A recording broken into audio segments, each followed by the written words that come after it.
ಅಕ್ಸಾ ಅನ್ನುವಂಥ ಒಂದು ಸಂಘಟನೆಯವರು 13ನೇ ತಾರೀಕು ನಮಗೆ ಒಂದು ಅರ್ಜಿಯನ್ನು ಕೊಟ್ಟಿದ್ದರು. 24ನೇ ತಾರೀಕು ಶ್ರೀನಗರ ಸರ್ಕಲ್ನಿಂದ DC ಕಚೇರಿಯವರೆಗೂ ಪ್ರತಿಭಟನಾ ರ್ಯಾಲಿಯನ್ನು ಮಾಡ್ತೀವಿ. ಅದಾದಮೇಲೆ 24 ಮತ್ತು 25ರಂದು ಅಹೋರಾತ್ರಿ ಧರಣಿ ಮತ್ತು ಅನಿರ್ದಿಷ್ಟಾವಧಿ ಕಾಲ ಪ್ರತಿಭಟನೆ ಮಾಡ್ತೀವಿ ಅಂತ ಅರ್ಜಿಯನ್ನು ಕೊಟ್ಟಿದ್ದರು. ಕಳೆದ ವರ್ಷ ಸೆಪ್ಟೆಂಬರ್ ತಿಂಗಳಲ್ಲಿ ಜುಬ್ಲಿ ಸರ್ಕಲಲ್ಲಿ ನಡೆದಂಥ ಘಟನೆ ಹಿನ್ನೆಲೆಯಲ್ಲಿ ಮತ್ತು ಇಲ್ಲಿನ ಕಾನೂನು ಸುವ್ಯವಸ್ಥೆ ಪರಿಸ್ಥಿತಿಯನ್ನು ಅವಲೋಕನ ಮಾಡಿ ನಾವು ಕೆಲವು ಕ್ವಶನ್ಸನ್ನು ಅವ್ರಿಗೆ ಕೇಳಿದ್ವಿ, ಕೆಲವು ಕ್ಲಾರಿಫಿಕೇಷನ್ ಕೇಳಿದ್ವಿ. ಎಲ್ಲಿಂದ ಬರ್ತಾರೆ, ಎಷ್ಟು ಜನ ಬರ್ತಾರೆ, ಯಾರು ಆರ್ಗನೈಸರು, ಇಲ್ಲಿದ್ದ ಜವಾಬ್ದಾರಿ ಯಾರು ತೊಗೊತಾರೆ, ಅದೇ ರೀತಿ ಸಾಕಷ್ಟು ಪ್ರಶ್ನೆಗಳನ್ನು ಕೇಳಿದ್ವಿ. ಆ ಪ್ರಶ್ನೆಗೆ ನಮಗೆ ಸಮರ್ಪಕವಾಗಿ ಉತ್ತರ ಕೊಟ್ಟಿಲ್ಲದಿರೋ ಹಿನ್ನೆಲೆಯಲ್ಲಿ ನಾವು ಅನುಮತಿಯನ್ನು ನಿರಾಕರಣೆ ಮಾಡಿದ್ವಿ.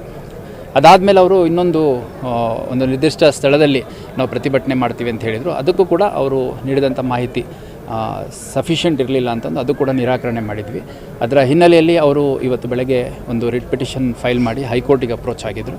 ಹೈಕೋರ್ಟಲ್ಲಿ ನಮ್ಮ AAG ಅವರು ನಮ್ಮ ಒಂದು ನಿಲುವನ್ನು ಮಂಡಿಸಿದ್ದಾರೆ.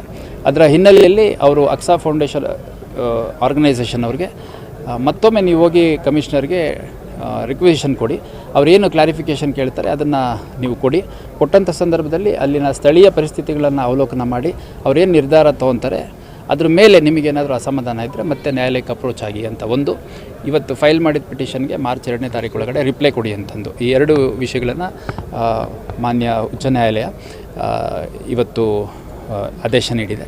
ಅದರ ಹಿನ್ನೆಲೆಯಲ್ಲಿ ಸಂಘಟನೆಯ ಅಧ್ಯಕ್ಷ ಯಾರಿದ್ದಾರೆ ಅವ್ರು ಮತ್ತೆ ಬಂದು ನಮಗೆ ಅರ್ಜಿ ಕೊಡ್ತೀವಿ ಅಂತ ಹೇಳಿದ್ದಾರೆ. ಅರ್ಜಿ ಕೊಟ್ಟಂಥ ಸಂದರ್ಭದಲ್ಲಿ ಅಗತ್ಯ ರೀತಿಯಲ್ಲಿ ಅದನ್ನು ಅಗತ್ಯ ಕ್ರಮವನ್ನು ಕೈಗೊಳ್ಳಲಾಗುವುದು. ಅದರ ಜೊತೆಗೆ